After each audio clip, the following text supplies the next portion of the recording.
Konnichiwa. Ada yang tahu nggak apa itu Kasugawa Kami On Matsuri? Nah, saya Alivia, mewakili kelompok A, akan mengajak minasan untuk mencari tahu lebih dalam tentang salah satu budaya tertua dan paling memukau di Jepang, atau lebih tepatnya di kota. Dan yang nggak kalah spesialnya lagi, saya akan mewawancarai salah satu dosen BKJ tentang Festival Kasuga Wakamiya, atau lebih dikenal dengan Kasuga Wakamiya On Matsuri. Saat ini saya sudah bersama Nur Sensei. Seperti kata pepatah, tak kenal maka tak sayang. Maka dari itu, mungkin dari Nur Sensei bisa memperkenalkan diri terlebih dahulu secara singkat. Dozo. Baik, perkenalkan, Hajimashite, Watashi wa Nurhashito moshimasu. Kenalkan, nama saya Indra Stuti, saya dosen S1 BKJ Bahasa dan Jepang. Hari ini terima kasih Alivia dan teman-teman datang ke sini untuk memenuhi tugas mata kuliah Pengantar ilmu budaya. Hai Sensei, mari kita langsung membuka topik budaya festival ini. Sebagai fondasi, pertanyaan pertama kami adalah, dari kacamata ilmu budaya, apa sih sebenarnya nilai filosofis utama yang melandasi perayaan festival Kasuga Wakamiya hingga bisa bertahan selama lebih dari 800 tahun? Menurut Nur Sensei sendiri, apa sih pesan fundamental yang ingin disampaikan oleh festival ini kepada masyarakat dan generasi saat ini? Baik, sekarang tentang festival Kasuga Wakamiya ya. Baik, memang festival ini itu festival yang paling tua yang ada di Nara, yang sudah ada sejak 800 tahun yang lalu ya. Festival ini itu ada itu karena adanya dan tetap eksis itu karena adanya harmonisasi kehidupan yang seimbang antara masyarakat dengan alam, kemudian adanya penghargaan dari warisan leluhur, sehingga hal ini tuh masih tetap ada gitu ya. Kemudian juga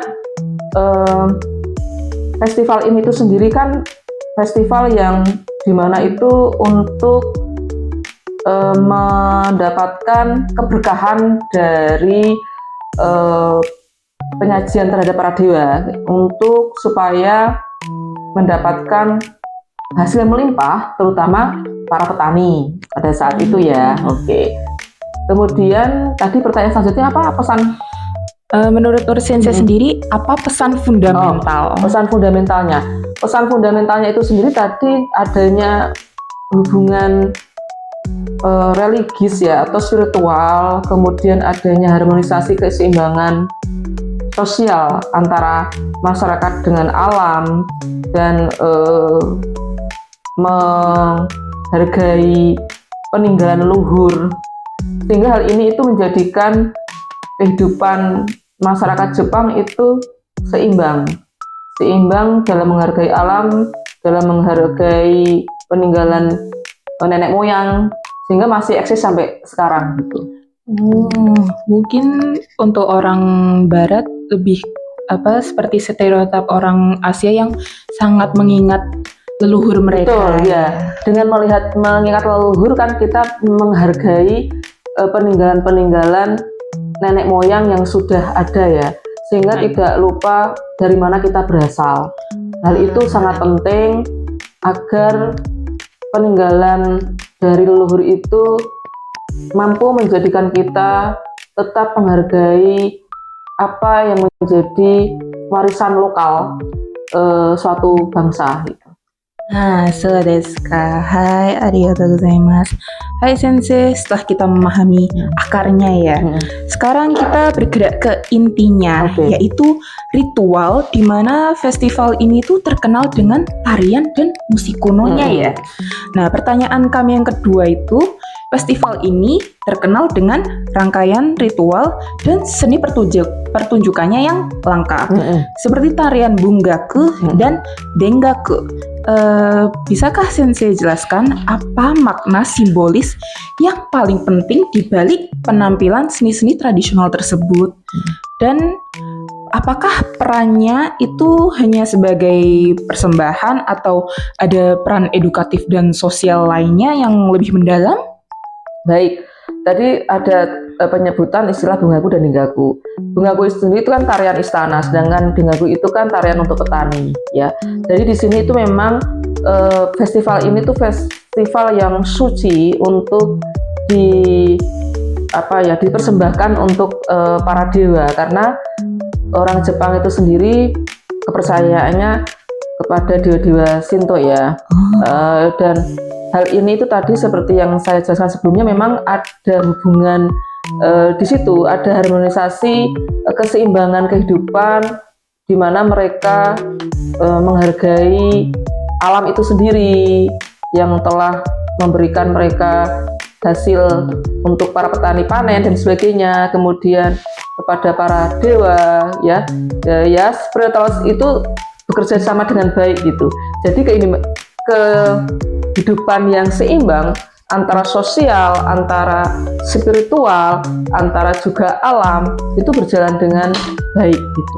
Selain mengingat Tuhan, juga harus berterima kasih dengan apa yang mengingat Tuhan, berterima kasih kepada alam, karena mereka juga dari alam bisa juga bertahan, dan mereka juga sangat apresiasi ya terhadap peninggalan leluhur juga gitu.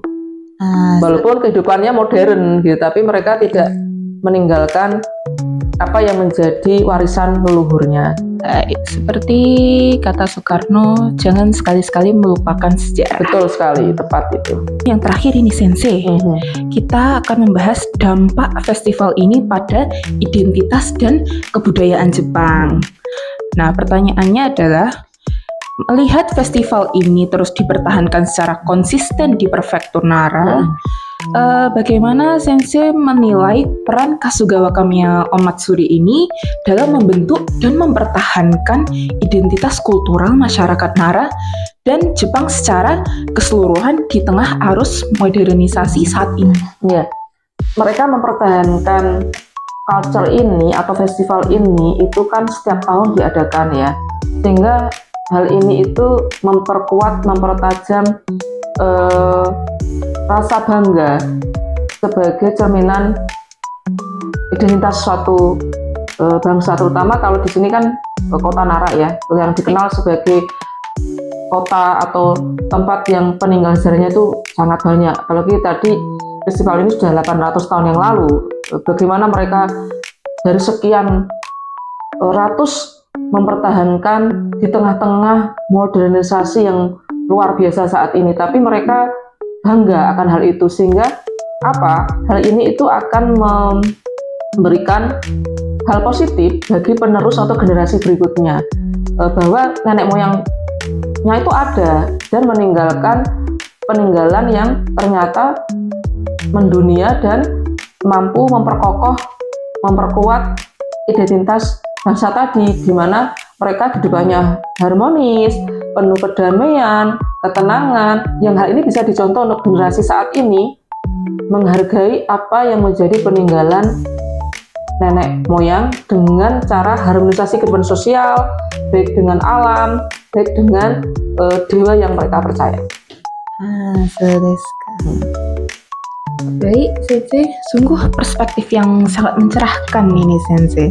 Kami melihat Omatsuri ini tuh bukan lagi cuma sederetan acara, tapi juga sebagai teks budaya hidup yang mengajarkan kita banyak hal tentang sejarah, spiritualitas, upaya pelestarian budaya yang luar biasa, dan seperti stereotip yang dikatakan oleh orang-orang Barat tentang orang Asia, orang Asia itu sangat menghargai dan sangat mengetahui sejarah leluhur kita sendiri.